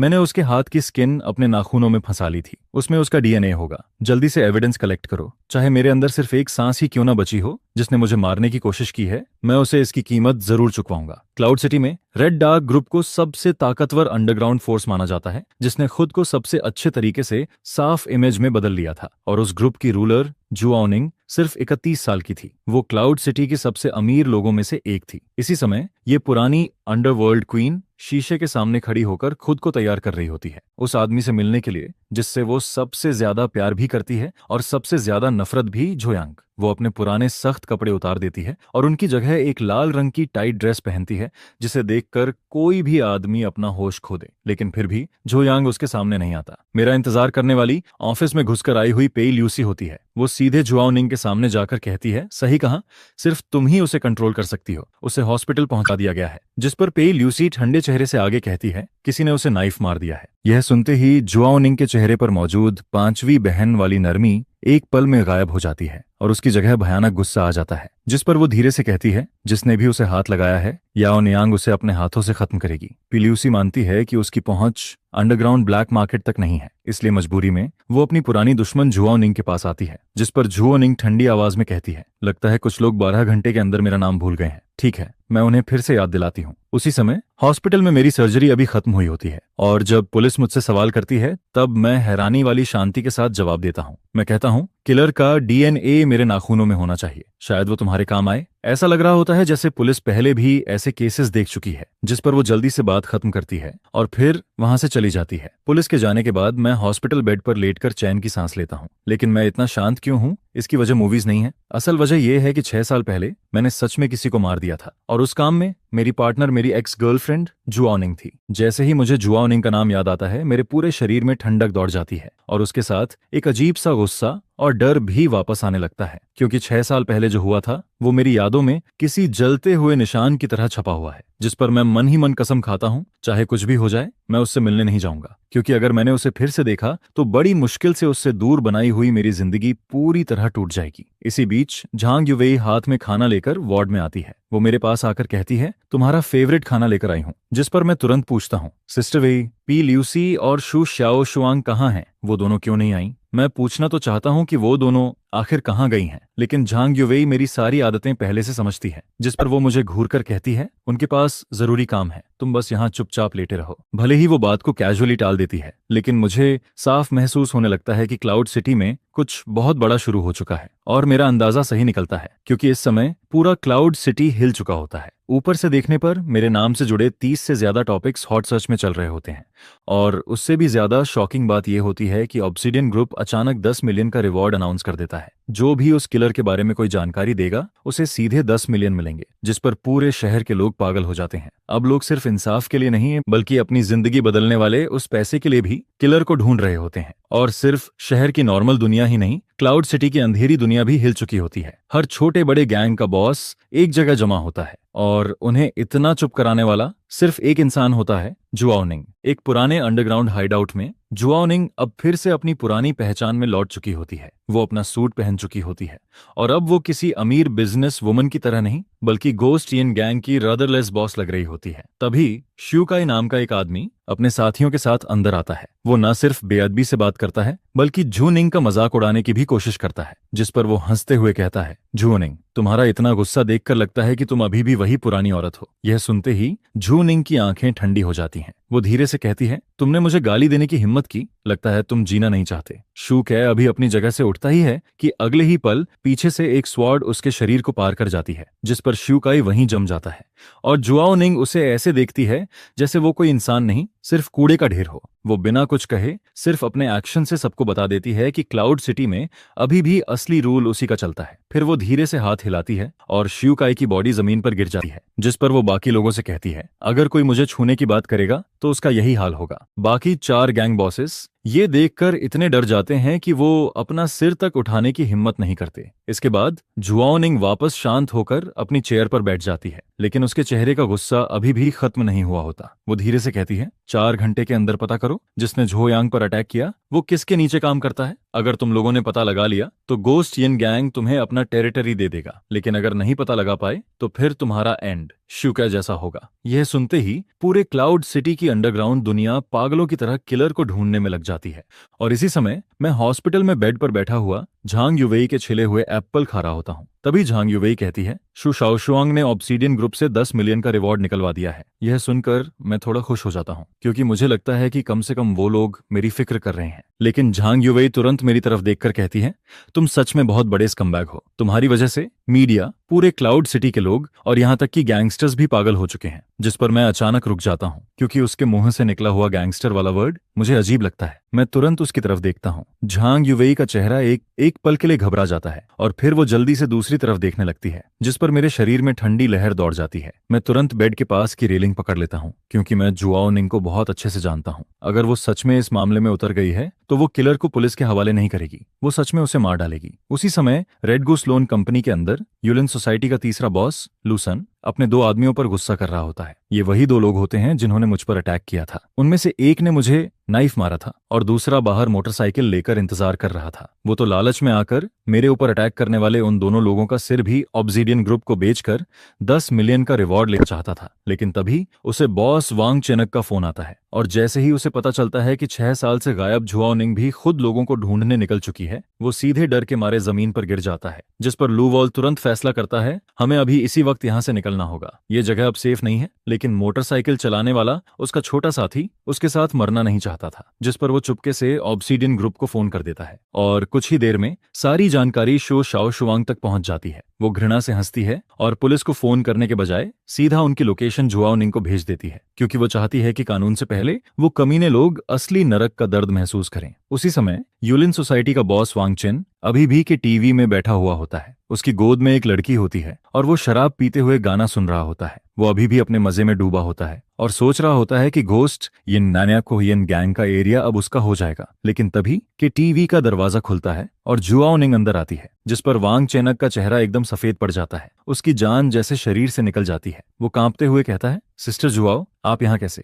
जिस पर झूनिंग ठंडी मुस्कान के साथ कहती है, काफी मजे कर रहे हो, लाओ वांग। वांग चेन जल्दी से कहता है, सिस्टर जुआओ, मैं अपनी जान की कसम खाता हूँ, ये काम मेरे आदमी ने नहीं किया। यह सुनकर जुआओनिंग हंस पड़ती है, लेकिन उसकी हंसी में गुस्सा साफ दिखाई देता है। फिर वो उसके सामने एक वॉइस रिकॉर्डर फेंक देती है। उस रिकॉर्डर के अंदर लू वॉल की आवाज होती है। वो भागने की बात कर रहा होता है, जिस पर वांग चेन वहीं जमीन पर बैठ जाता है। उसे यकीन ही नहीं होता कि अभी जो बात उसने बोली थी उसके आदमी ने उसी पल उसे झूठा साबित कर दिया। फिर जुआओनिंग सिर्फ इतना कहती है, इसे ले जाओ। उसी समय लू वॉल उन दोनों लोगों को लेकर शहर से बाहर भागने की कोशिश कर रहा होता है, लेकिन उनकी कार स्टार्ट होने से पहले ही 2 बड़े ट्रक्स आकर रास्ता रोक देते हैं, जिस पर 1 दर्जन से ज्यादा आदमी हाथ में सोर्ड्स और हथियार लिए हुए उन्हें चारों तरफ से घेर ले रहे हैं। उन लोगों को देखकर लू वॉल पूरी तरह टूट जाता है। उसे समझ आ जाता है कि अब बचने का कोई रास्ता नहीं है, जिस पर वो चुपचाप कार से बाहर निकल आता है। इसी बीच हॉस्पिटल के कमरे में शुशाओ शुआंग चुपचाप मेरे पास बैठी होती है। वो अपना सिर नीचे करके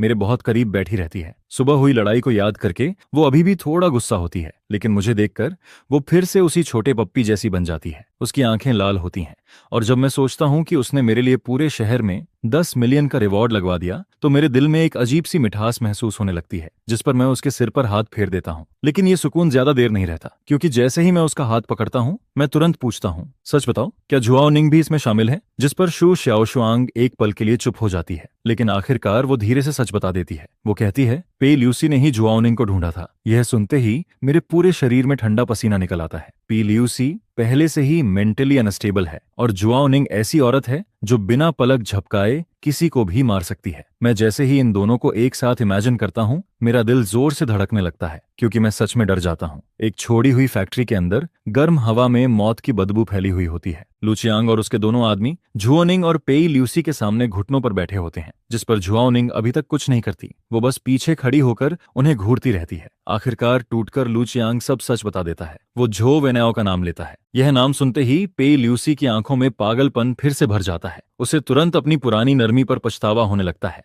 वो सोचती है कि उसने झो वेनाओ को छोड़कर गलती की, जिस पर वो ठंडी आवाज में कहती है, मुझे एक नाइफ दो। उस पल ये फेमस एक्ट्रेस पूरी तरह बदल जाती है। वो किसी बदला लेने वाली शैतान जैसी लगने लगती है। वो नाइफ पकड़कर लू चियांग और उसके आदमी की तरफ बढ़ने लगती है। उसके शरीर से निकलती हुई खून की प्यास वहां मौजूद हर इंसान को डरा देती है। लेकिन जैसे ही वो नाइफ उठाती है, तभी उसका फोन बज जाता है, जिस पर फोन की स्क्रीन पर मेरा नाम दिखाई देता है। मेरी आवाज सुनते ही उसकी आंखों का वो लालपन धीरे धीरे कम होने लगता है। वो तुरंत अपनी आवाज नरम करके कहती है, जोयांग, तुम्हारी चोट कैसी है? लेकिन दूसरी तरफ मैं बहुत गुस्से में होता हूँ। मैं बिना कुछ घुमाए सीधे कहता हूँ, अगर तुमने किसी को मारा तो फिर कभी मुझसे मिलने मत आना। पी ल्यूसी जैसी पागल लड़की के लिए ये बात किसी सजा से कम नहीं होती। जिस पर वो मजबूरी में बहुत दुखी होकर अपने गुस्से को रोक लेती है। फिर वो फोन जुआओनिंग को दे देती है, जिस पर फोन हाथ में लेते ही ये अंडरवर्ल्ड क्वीन तुरंत अपनी आवाज बदल देती है। वो हंसते हुए कहती है, डियर, क्या तुम मुझे मिस कर रहे थे? लेकिन मैं उसे भी गुस्से में डांटना शुरू कर देता हूँ। मैं उसे साफ कहता हूँ कि अगर उसने कुछ गलत किया तो मैं उससे हमेशा के लिए दूर हो जाऊंगा। लेकिन हैरानी की बात यह होती है कि जुआओनिंग को बिल्कुल भी गुस्सा नहीं आता, बल्कि उसका चेहरा हल्का लाल हो जाता है और वो अंदर ही अंदर और ज्यादा खुश होने लगती है, क्योंकि जितना ज्यादा मैं उसे डांटता हूँ वो उतना ही ज्यादा एक्साइटेड हो जाती है। फोन रखने के बाद मैं किसी तरह राहत की सांस लेता हूँ। कम से कम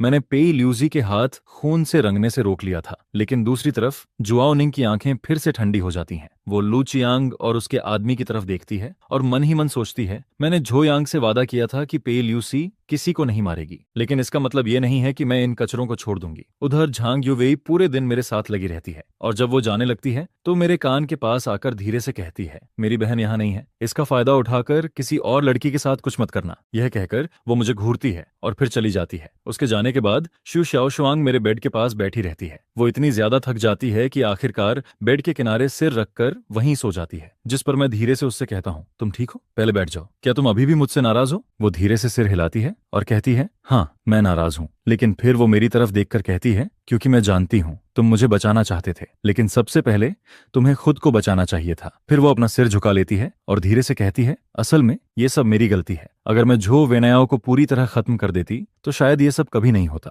झो वेनायाओ ही मर्डरर है, उसी ने पैसे खर्च किए थे। उसने मुझे लाल आंखों के साथ बताया था कि मैन मास्टरमाइंड झो वेनायाओ ही है, बस वो 6 साल पहले वाली अगली फैमिली रिवेंज लेने नहीं आई है। जिस पर मैं राहत की सांस लेता हूँ और कहता हूँ, खुद को ब्लेम मत करो, इस मैटर का तुमसे कोई लेना देना नहीं है। जिस पर वो पूछता है, तो क्या तुम अभी भी गुस्सा हो? अगर तुम्हें कुछ हो जाता तो 5th चाइल्ड कैसे जीता? लेकिन मैंने उसकी बीमारी को कम समझ लिया था। यह सुनते ही उसके दिमाग में इस बात का मतलब कुछ और ही बन जाता है। उसके मन में बस यही चलता है, तुम्हारे बिना मैं जिंदा नहीं रह पाता। जिस पर पेई ल्यूसी एक्साइटेड होकर उठता है और मुझे घूरने लगता है। फिर वो कहता है, मैं अब और वेट नहीं कर सकता। जिस पर मैं कहता हूँ, 1 मिनट रुको, शाओजुआंग अभी भी यहाँ है। लेकिन वो कहता है, उसकी परवाह मत करो, यांग को सिखाने दो, तुम बस मेरे साथ चलो। जिस पर उसके दुख भरे एक्सप्रेशन के साथ पी ल्यूसी आखिरकार होश में आता है और शू शाओशुआंग भी डर जाता है। जिस पर वो पूछता है, क्या हुआ? और फिर ऐसे ही मुझे दूसरी बार ऑपरेटिंग रूम में धक्का देकर ले जाया जाता है। उसी समय युनचेंग में पब्लिक ओपिनियन पूरी तरह एक्सप्लोड हो जाती है, जिस पर पेई ल्यूसी और जुआओनिंग की मदद से झो वेनायाओ के हंगरी पर असासिनेशन की खबर सारे हेडलाइंस में छा जाती है। और फिर झो निंग मा जाई एर्गो को टीम पर अटैक करने के लिए भेज देती है। है, जिस पर जो वेन्याव पूरी तरह खत्म हो जाता है और मैं इस भारी प्यार की वजह से हॉस्पिटल बेड पर लगभग सब कुछ कन्फेस कर देता हूँ, क्योंकि पिछली रात मेरे घाव फिर से फट गए थे, जिस पर मुझे फिर से ऑपरेटिंग रूम में ले जाया जाता है। पे ल्यूसी चुपचाप खुद को ब्लेम करता रहता है और यहाँ तक कि शू शाओ शुआंग, जो पहले गुस्सा होना चाहता था, वही उसे उल्टा समझाने लगता है। वो कहता है, रोना बंद करो, वो अब डेंजर से बाहर है। फिर हम थोड़ी देर रेस्ट करते हैं, लेकिन रात के 2 बजे तक भी मेरा ब्लीडिंग पूरी तरह बंद नहीं होता और जब मैं दोबारा जागता हूँ तब दोपहर हो चुकी होती है, जिस पर सबसे पहले मुझे जुआओ निंग का बढ़ा चढ़ा फिगर दिखाई देता है और फिर वो मेरा सिर अपनी बाहों में दबा देती है। उसकी वो पुरानी सॉफ्टनेस मुझे लगभग डुबो ही देती है, लेकिन एबॉट की वार्निंग याद करके मैं उसे धीरे से दूर कर देता हूँ, क्योंकि ये औरत इतनी टेम्पिंग थी कि मुझे पुरानी बातें याद आने लगती हैं। मैं उसके साथ बाकी 4 एक्स गर्लफ्रेंड्स को मिलाकर जितनी बार रूम नहीं लिया, उससे ज्यादा बार उसके साथ ले चुका हूँ, जिस पर मुझे 6 साल पहले की बात याद आती है जब मैं सेकंड ईयर में था। उस बारिश वाली रात में मैं अभी अभी झांग युवेई को गली से छोड़कर वापस आया था और तभी मैंने जुआओ निंग को बचाया था, जो पूरी तरह खून से ढकी हुई थी। शुरुआत में मैंने बस उसे उठाया और एक छोटे से किराए के कमरे में रख दिया, जो मैं मुश्किल से अरेंज कर पाया था। उस समय मैं खुद भी दागों और खून से भरा हुआ था, लेकिन जैसे जैसे उसके घाव ठीक होने लगे, उसका चेहरा किसी और ही लेवल का दिखाई देने लगता है, जिसे देखकर मैं शॉक हो जाता हूँ और मुझे समझ आता है कि मैंने कैसी खतरनाक औरत को बचाया है। वो क्लाउड सिटी के सबसे बड़े गैंगस्टर ग्रुप की तीसरी लीडर थी और फिर जुआओ निंग मुझे बताती है कि पावर की लड़ाई में वो हार गई थी, जिस पर अब उसे सेकंड बॉस टेरर पीछा करके मारना चाहता था और वो अकेले मरना चाहती थी। लेकिन शायद उस रात बिछड़ने वाली फीलिंग की वजह से मैं उसका हाथ पकड़ लेता हूँ और जोर से चिल्लाता हूँ, मैं तुम्हें न जाने नहीं दूंगा। फिर मैं कहता हूँ, अगर सीजुन की परेशानी की वजह से मरना ही है तो चलो साथ मरते हैं। और फिर उसी रात हम दोनों एक दूसरे के करीब आ जाते हैं, जिसके बाद हम एक पागल प्लान बनाते हैं। मैं खुद जाकर फियर ऑफ लू से मिलता हूँ। मैं उसके सामने एक लालची आदमी होने का नाटक करता हूँ और कहता हूँ, मुझे 10 लाख चाहिए, पैसे मिलते ही मैं तुम्हें बता दूंगा कि जुआओ निंग कहाँ है। जिस पर लू सच में मेरे झांसे में आ जाता है और फिर वो अपने आदमियों के साथ मुझे अंदर ले जाता है। लेकिन जैसे ही उसके आसपास की सिक्योरिटी ढीली पड़ती है, मैं अचानक टेबल के ऊपर से कूद जाता हूँ,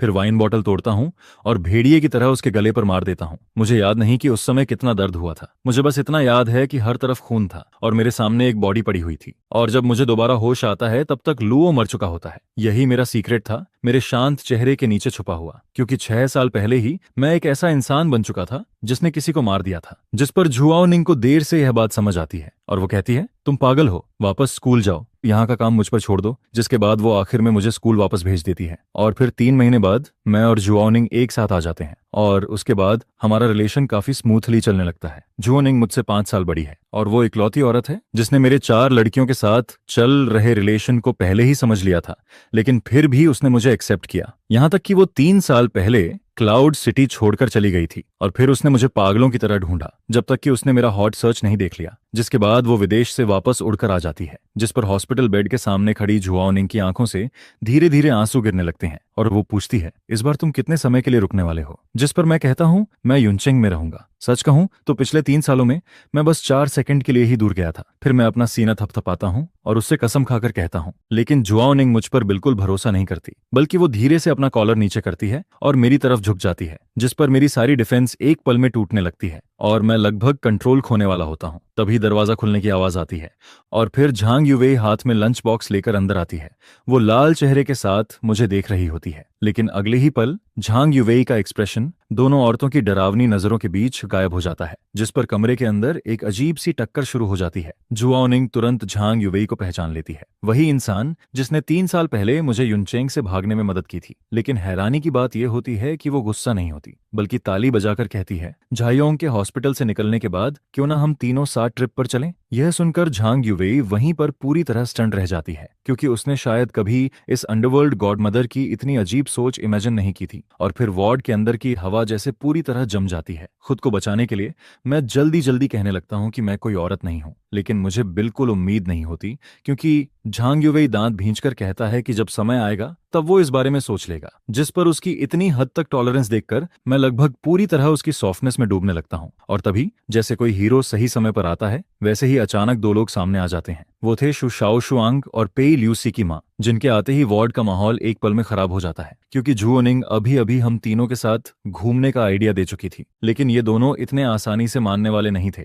जिस पर शु शाओ शुआंग गुस्से और शर्म से भर जाता है और कहता है, ऐसा मत सोचो कि तुम घायल हो तो जो चाहो वो कर सकते हो, मेरे सामने ये सब बिल्कुल नहीं चलेगा, ये पूरा का पूरा मेस है। और फिर पेई ल्यूसी तो और भी आगे बढ़ जाता है, वो सीधे मेरा हाथ पकड़ लेता है और उसका गुस्सा उसके चेहरे पर साफ दिखाई देता है। लेकिन उनकी इरिटेट रिएक्शन देखकर मुझे गुस्सा नहीं आता, बल्कि मैं वही बात दोबारा कह देता हूँ, क्योंकि बात का मतलब सच में वही था। मैंने उन्हें केलाई इरादा नहीं किया था।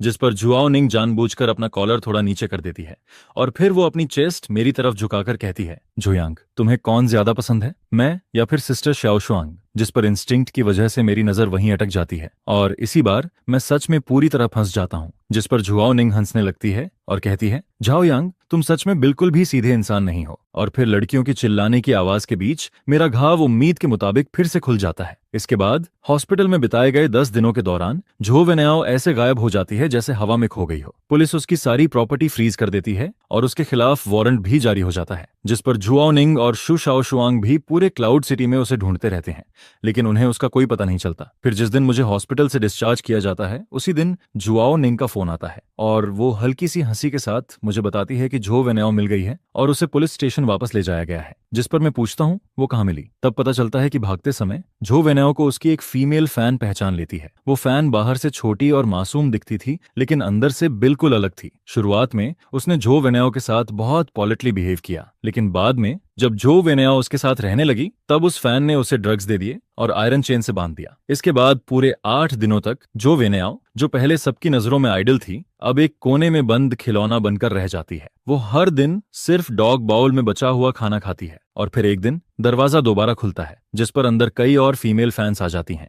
उन सबकी आंखों में पागलपन भरा होता है। वो रोते हुए चिल्लाती हैं, मेरा भाई सिर्फ हमारा है, सिर्फ हमारा। और फिर वो झो वेनाओ के साथ बुरी तरह बिहेव करने लगती हैं, जिस पर झो वेनाओ का दिमाग आखिरकार पूरी तरह टूट जाता है। उसे पहली बार समझ आता है कि वो जिन फैंस को हमेशा कंट्रोल करती थी, वही आज उसके लिए सबसे बड़ा डर बन चुके हैं। जिस पर वो हिस्टेरिकल होकर हंसने लगती है और चिल्लाकर कहती है, तुम सब इडियट्स हो, मैंने कभी सच में तुम लोगों की परवाह नहीं की। अगर तुम्हारे पास पैसे नहीं होते तो मैं कभी तुम्हारे साथ इतना बोरिंग ड्रामा नहीं करती। यह सुनते ही उन फीमेल फैंस की दुनिया पूरी तरह टूट जाती है और फिर वो गुस्से में पास रखा डॉग बाउल उठाकर उसके सिर पर मार देती हैं, जिसके बाद वो सब उसके ऊपर टूट पड़ती हैं। लगभग उसी समय पुलिस वहां पहुंच जाती है, लेकिन जब वो दरवाजा तोड़कर अंदर जाती है तो सामने का नजारा देखकर सब सन्न रह जाते हैं, क्योंकि वहां की फीमेल फैंस पूरी तरह पागल हो चुकी होती हैं और झो वेनाओ के साथ बुरी हालत कर रही होती हैं। जिस पर झो वेनाओ पूरी तरह मेंटली टूट चुकी होती है और यहां तक कि वो फीमेल फैंस पुलिस के आने के बाद भी उन पर पागलों की तरह अटैक करने लगती हैं। फिर बाद में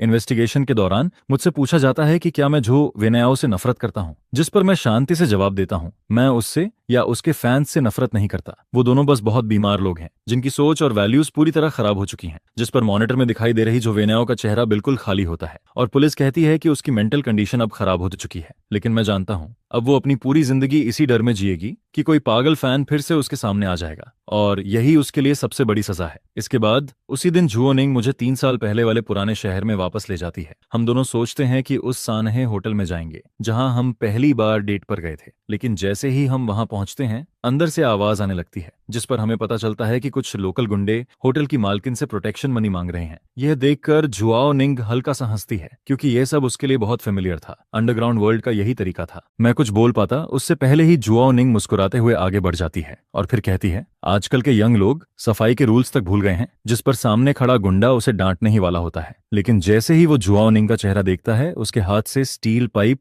नीचे गिर जाता है, क्योंकि वो जुआओ निंग थी। भले ही उसे इस दुनिया से गए 3 साल हो चुके थे, लेकिन इस जगह पर आज भी उसका नाम सुनकर लोग डरते थे। जिस पर वो सारे गुंडे डरकर वहां से भाग जाते हैं और फिर हम दोनों उसी पुराने विंडो सीट पर जाकर बैठ जाते हैं। लेकिन तभी जुआओ निंग का फोन बजने लगता है। वो कुछ देर तक फोन को देखती रहती है और फिर उसका चेहरा धीरे धीरे सीरियस हो जाता है, जिस पर वो अपना फोन मेरी तरफ बढ़ाती है और तब मुझे पता चलता है कि शु शाओ शुआंग के पिता ने अपने बिजनेस के घाटे को भरने के लिए उसकी शादी कहीं तय कर दी है। जिस पर जुआओ निंग मेरी तरफ देखकर कहती है, लगता है तुम्हारी छोटी बहन को जबरदस्ती किसी और से शादी करनी पड़ेगी, या फिर क्या वो भी मेरी तरह तुम्हारी औरत है? ये कोई सौदेबाजी का सामान नहीं है। मेरी मदद करो, पे ल्यूसी और झांग युवेई से कांटेक्ट करवाओ, क्योंकि जब वो सब मेरे साथ चलना चाहते हैं तो फिर हम सब मिलकर इस क्लाउड सिटी का आसमान बदल देंगे। क्लाउड सिटी होटल की सबसे ऊपर वाली फ्लोर पर शादी के नाम पर एक बैंक्वेट चल रहा होता है, लेकिन असल में वहां एक टेकओवर होने वाला होता है, जिस पर शु शाओ शुआंग झू मो के साथ अपने पिता के पास बैठी होती है और सामने वही लोग बैठे होते हैं जिनसे उनका कर्ज जुड़ा हुआ था। फिर जैसे ही रिंग एक्सचेंज होने वाली होती है, बैंक्वेट हॉल का दरवाजा जोर से खुल जाता है, जिस पर मैं 3 साल की दूरी और 20 दिनों की तैयारी के बाद बिल्कुल शांत चेहरे के साथ अंदर चला आता हूँ। और मेरे पीछे कोई आर्मी नहीं होती, बल्कि क्लाउड सिटी की सबसे खतरनाक और सबसे अमेजिंग 3 औरतें खड़ी होती हैं, जिस पर जुआओ निंग अपने ब्लैक सूट पहने आदमियों के साथ हॉल के सारे एग्जिट ब्लॉक कर देती है। और फिर वो मुस्कुराकर कहती है, आज यहाँ कोई डील नहीं होगी, मैं इस जगह पर होने वाला हर ट्रेड रोक दूंगी। इसके बाद पेई ल्यूसी सामने खड़ा होता है। चारों तरफ मीडिया के कैमरा फ्लैश हो रहे होते हैं, लेकिन वो बिना डरे मेरा हाथ पकड़ लेता है और फिर सबके सामने अनाउंस करता है कि झो वेनेओ खत्म हो चुकी है और अब जो भी मेरे आदमी को छूने की कोशिश करेगा वो सीधे मेरे खिलाफ जाएगा। जिस पर झांग युवेई भी आगे आता है। उसके हाथ में एक इन्वेस्टमेंट कॉन्ट्रैक्ट होता है और फिर वो बिल्कुल शांति से सामने बैठे हेयाओ ग्रुप के लोगों से कहता है, तुम्हारा सारा कर्ज हमारी मीडिया कंपनी और होंगान ग्रुप मिलकर चुका देंगे। यह सुनते ही शु शाओ शुआंग खुद को रोक नहीं पाती और सीधे भागकर मेरी बाहों में आ जाती है। इस बार किसी ने भी मुझ पर किसी का दिल चुराने का इल्जाम नहीं लगाया। और फिर देर रात जब यह सारा हंगामा खत्म हो जाता है, तब मैं वापस उस छोटे से किराए के घर में लौटता हूँ। लेकिन अब वहां हर तरफ 4 औरतों की मौजूदगी और उनकी खुशबू फैली होती है, जिस पर मैं चुपचाप अपने दिल में मान लेता हूँ कि इन चारों के साथ पूरी जिंदगी बिताने का जो माहौल है वो अब पहले जैसी टेंशन से बदलकर एक अजीब सी हार्मनी में बदल चुका है। और फिर मैं सोफा के बीच में बैठा होता हूँ और मेरे सामने वो 4 चेहरे होते हैं जिन्हें देखकर किसी का भी दिल भर जाए, जिस पर मैं अपने मन में समझ जाता हूँ कि ये अब वो 4 नाव नहीं है जो कभी भी डूब सकती थीं, बल्कि ये एक ऐसा नरम पिंजरा है जिससे मैं अब कभी निकल नहीं पाऊंगा। और सच कहूं तो अब मैं निकलना भी नहीं चाहता। क्लाउड सिटी की रात अभी भी उतनी ही खूबसूरत और डेंजरस लगती है और मेरी यह शूरा फील्ड वाली कहानी अब जाकर अपने सबसे बड़े चैप्टर में एंटर करती है।